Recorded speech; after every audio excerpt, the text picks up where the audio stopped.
India news, आपके साथ मैं हूं रचना। शुरुआत कर रहे हैं सुपरफास्ट 100 की। नमस्कार, मैं हूं आपके साथ मैत्री त्रिपाठी। पहली बड़ी खबर दिल्ली से।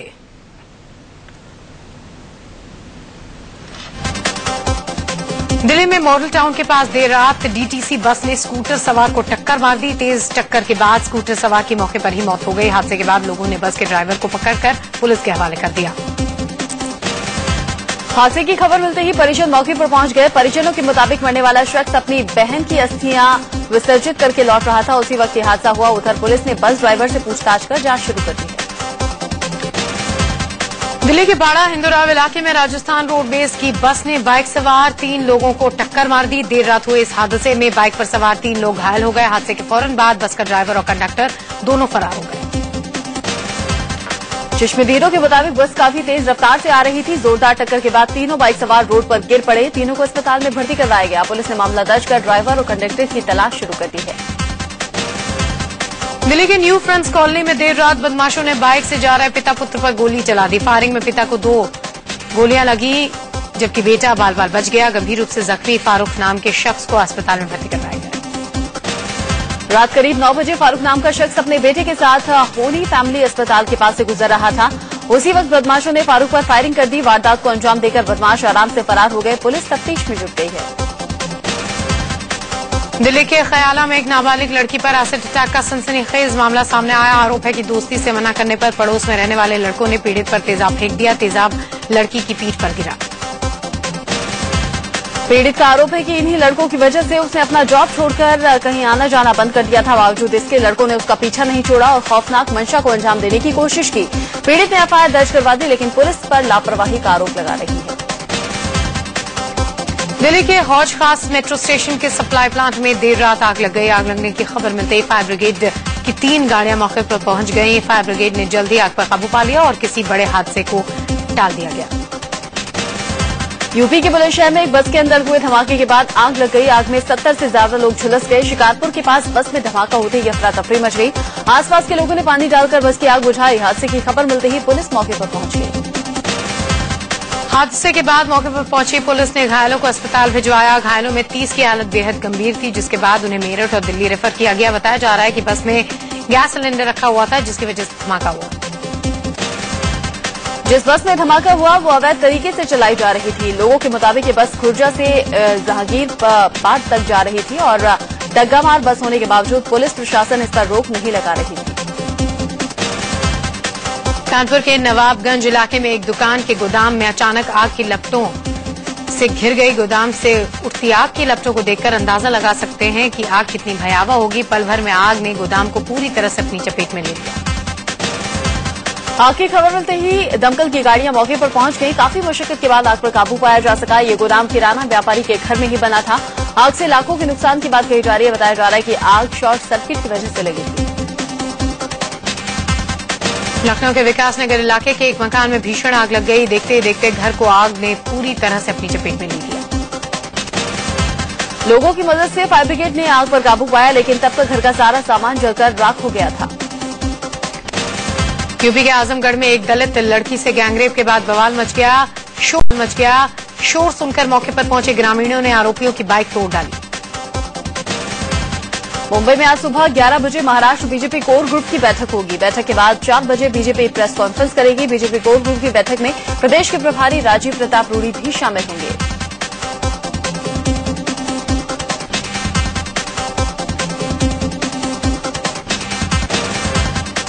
महाराष्ट्र में सीट बंटवारे को लेकर अमित शाह और राजनाथ सिंह आज प्रधानमंत्री नरेंद्र मोदी से मुलाकात कर सकते हैं, जहां महाराष्ट्र में गठबंधन पर चर्चा की जाएगी। बीजेपी शिवसेना का 25 साल पुराना गठबंधन टूटने की कगार पर है। महाराष्ट्र में सीट बंटवारे को लेकर दोनों ही पार्टी अपनी अपनी जिद पर अड़ी हुई है। कोई भी पार्टी एक दूसरे से फॉर्मूला मानने को तैयार नहीं है और न ही बीच का कोई रास्ता निकलता हुआ दिख रहा है। गठबंधन में जारी गतिरोध के बीच बीजेपी ने कड़ा रुख अख्तियार करते हुए गेंद शिवसेना के पाले में डाल दी है।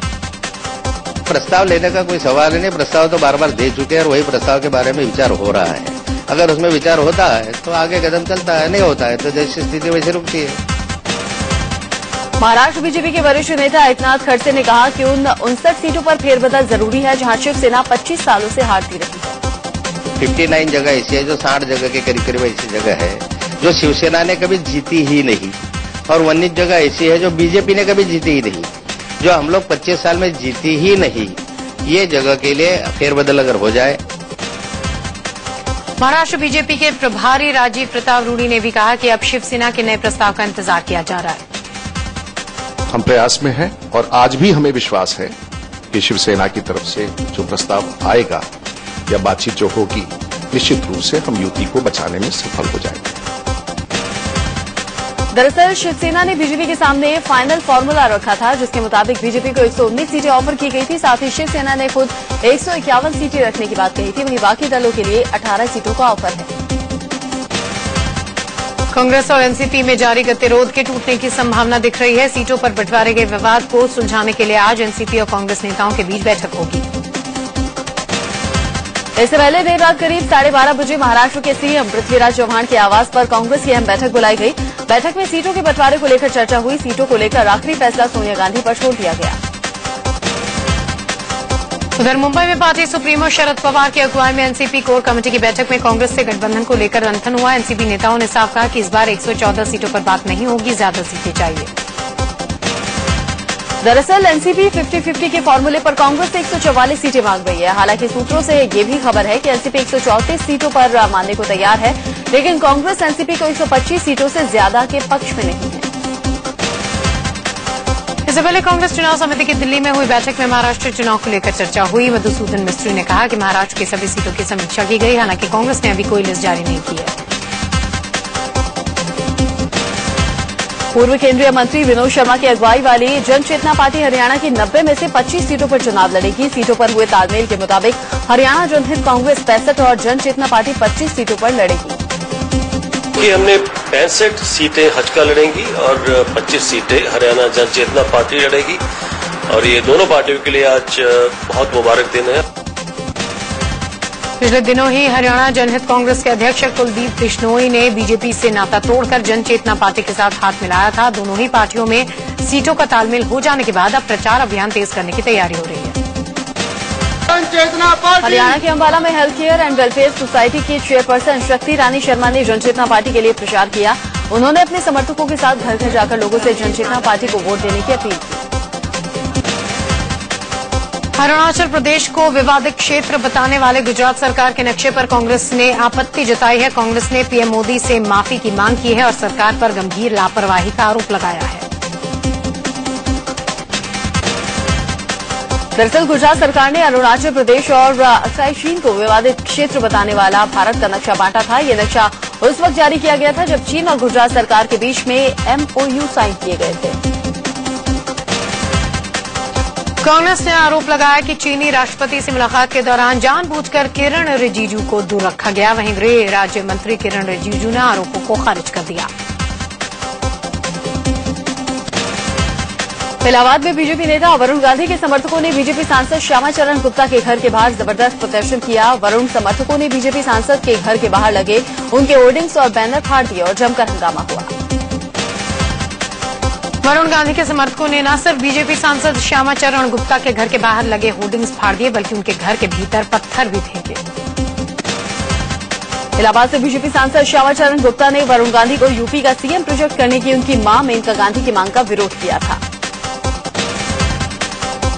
वरुण गांधी के समर्थक मांग कर रहे हैं कि उन्हें पार्टी में अच्छी और मुख्य भूमिका दी जाए। 26 सितंबर को प्रधानमंत्री नरेंद्र मोदी अमेरिकी दौरे पर जा रहे हैं। उनके दौरे से पहले इंडिया न्यूज के editor in chief Deepak Chaurasia times square पहुंचे। न्यूयॉर्क, करोड़ों न्यूयॉर्क वासियों के दिलों में और दुनिया के कई सारे देशों के रहवासियों के दिलों में ये बसता है आई लव न्यूयॉर्क। और आई लव न्यूयॉर्क कहने आ रहे हैं भारत के प्रधानमंत्री नरेंद्र मोदी। न्यूयॉर्क के इसी टाइम्स स्क्वायर पर हम इस वक्त खड़े हुए हैं। न्यूयॉर्क का दिल कहलाता है टाइम्स स्क्वायर, और प्रधानमंत्री मोदी यहां पर अमेरिका वासियों का दिल जीतने के लिए आ रहे हैं। न्यूयॉर्क के टाइम्स स्क्वायर पर पीएम मोदी भारतीय एनआरआई को हिंदी में संबोधित करेंगे।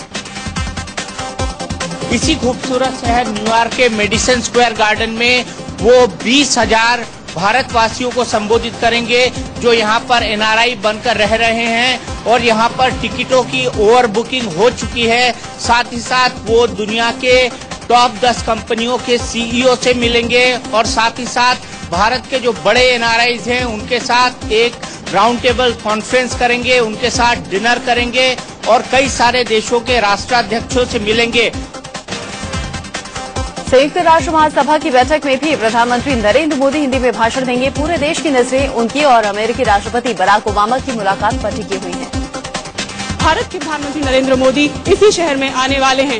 न्यूयॉर्क में संयुक्त राष्ट्र महासभा में उनका भाषण होना है, हिंदी में कहा जा रहा है वो भाषण देंगे। और इसके अलावा सबसे ज्यादा नजर जिस पर है वो इस पर है कि प्रधानमंत्री की आखिर जब मुलाकात होगी अमेरिका के राष्ट्रपति बराक ओबामा से, तो उस मुलाकात से क्या निकल कर आएगा, उस मुलाकात का खाका क्या होगा। भारत को भी बहुत सारी उम्मीदें हैं अमेरिका से और अमेरिका को भी भारत से बहुत सारी उम्मीदें हैं।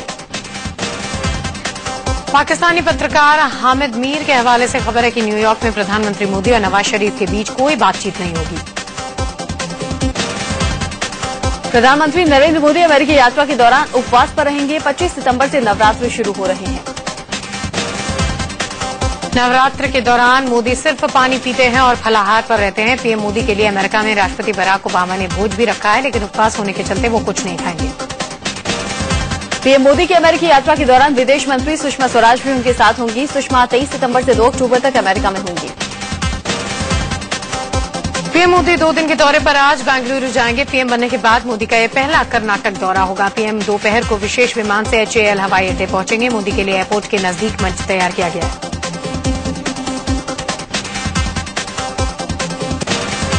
अपने दौरे के दूसरे दिन यानी कि 24 सितंबर को मोदी फूड पार्क की आधारशिला रखेंगे। मोदी उसी दिन इसरो भी जाएंगे। आज मंगलयान मंगल ग्रह की कक्षा में प्रवेश कर जाएगा। दिल्ली में एक बार फिर से सरकार बनाने की कवायद शुरू हो गई है। दिल्ली प्रदेश अध्यक्ष सतीश उपाध्याय और दिल्ली प्रभारी प्रभात झा ने गृह मंत्री राजनाथ सिंह से मुलाकात की। आम आदमी पार्टी में उस समय अफरा तफरी की स्थिति पैदा हो गई जब उसके 3 विधायक अचानक गोवा जा पहुंचे। सूत्रों के हवाले से खबर आई कि आम आदमी पार्टी के 3 विधायक बीजेपी में शामिल हो सकते हैं। आम आदमी पार्टी को जैसे ही अपने विधायकों के गोवा पहुंचने की खबर लगी, तुरंत फोन करके उन्हें वापस लौटने के लिए कहा गया।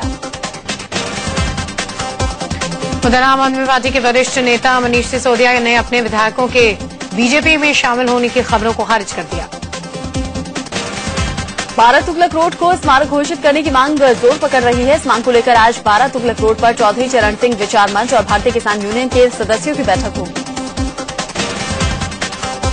बिहार सरकार में पूर्व मंत्री पूर्णमासी राम को एक बार फिर जान से मारने की धमकी दी गई है। महिला आरक्षण को लेकर एसपी मुखिया मुलायम सिंह यादव और उनकी बहू अपर्णा यादव आमने सामने आ गए हैं। चीनी राष्ट्रपति शी जिनपिंग के आदेश के बावजूद चीनी सैनिक लद्दाख से पीछे नहीं हट रहे हैं। चीनी रक्षा मंत्रालय की वेबसाइट पर लिखा गया है कि चीनी सेना के हटने की जानकारी भी जल्द ही राष्ट्रपति को दी जाए। उधर सीमा पर बढ़ते तनाव के बीच में भारत के सेना प्रमुख बलबीर सिंह सुहाग ने अपना 4 दिन का भूटान दौरा रद्द कर दिया है। 2G घोटाला मामले की जांच की आंच वित्त मंत्री पी चिदम्बरम तक पहुंचती दिख रही है। 2G घोटाले मामले से जुड़े एयरसेल मैक्सिस डील के मुद्दे पर सीबीआई ने पटियाला हाउस कोर्ट में चार्जशीट दाखिल कर दी है। सीबीआई इस बात की जांच कर रही है कि 2006 में जब चिदम्बरम वित्त मंत्री थे तो उनके रहते हुए कैसे एयरसेल मैक्सिस डील को मंजूरी दी गई। सुप्रीम कोर्ट में आज आसाराम की जमानत याचिका पर सुनवाई होगी। सुप्रीम कोर्ट से सीबीआई डायरेक्टर रंजीत सिन्हा को झटका लगा है। आरोपियों से मिलने को लेकर दर्ज केस को रद्द करने की उनकी अर्जी खारिज हो गई है। उधर प्रशांत भूषण ने सुप्रीम कोर्ट में नई अर्जी दी है। अर्जी में कहा गया है कि सुप्रीम कोर्ट उस आदेश पर फिर से विचार करे जिसमें सीबीआई डायरेक्टर के घर की विजिटर डायरी देने वाले का नाम बताने को कहा गया है। बीजेपी अध्यक्ष अमित शाह के खिलाफ बॉम्बे हाईकोर्ट में आज सोहराबुद्दीन एनकाउंटर मामले की सुनवाई की जाएगी। दिल्ली के चर्चित 2 लाख कुआं गैंगरेप केस में फैसला 24 सितंबर तक टाल दिया गया है। सुप्रीम कोर्ट ने किसानों की बढ़ती आत्महत्या पर केंद्र सरकार को नोटिस जारी किया है और 4 हफ्ते के अंदर जवाब मांगा है। गंगा की सफाई में कम से कम 18 साल लगेंगे। इस बाबत सरकार ने सुप्रीम कोर्ट में एफिडेविट देकर गंगा सफाई पर शॉर्ट, मीडियम और लॉन्ग टर्म प्लान से जुड़ा ब्लूप्रिंट रखा।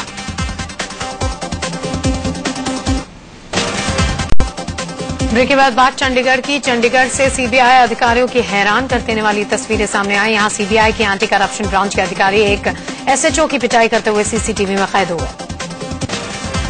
दरअसल 30 सितंबर को चंडीगढ़ की बुडेल पुलिस चौकी में तैनात इस एसएचओ को सीबीआई की एंटी करप्शन टीम ने रिश्वत लेते हुए पकड़ा था। पुलिस हिरासत में आरोपियों की पिटाई की खबरें अक्सर सामने आती रहती हैं, लेकिन हिरासत में किसी पुलिस वाले की पिटाई की तस्वीरें पहली बार सामने आई। मध्य प्रदेश के बुरहानपुर में उस वक्त अफरा तफरी मच गई जब कोर्ट में पेशी पर आई एक महिला ने अपने ही पति की चप्पलों से पिटाई शुरू कर दी। दरअसल इस शख्स का अपनी पत्नी के साथ पारिवारिक विवाद चल रहा था। दोनों कोर्ट में पेशी के लिए आए थे। कोर्ट परिसर में पति पत्नी के बीच में मचे इस घमासान के चलते लोगों की भीड़ उमड़ पड़ी।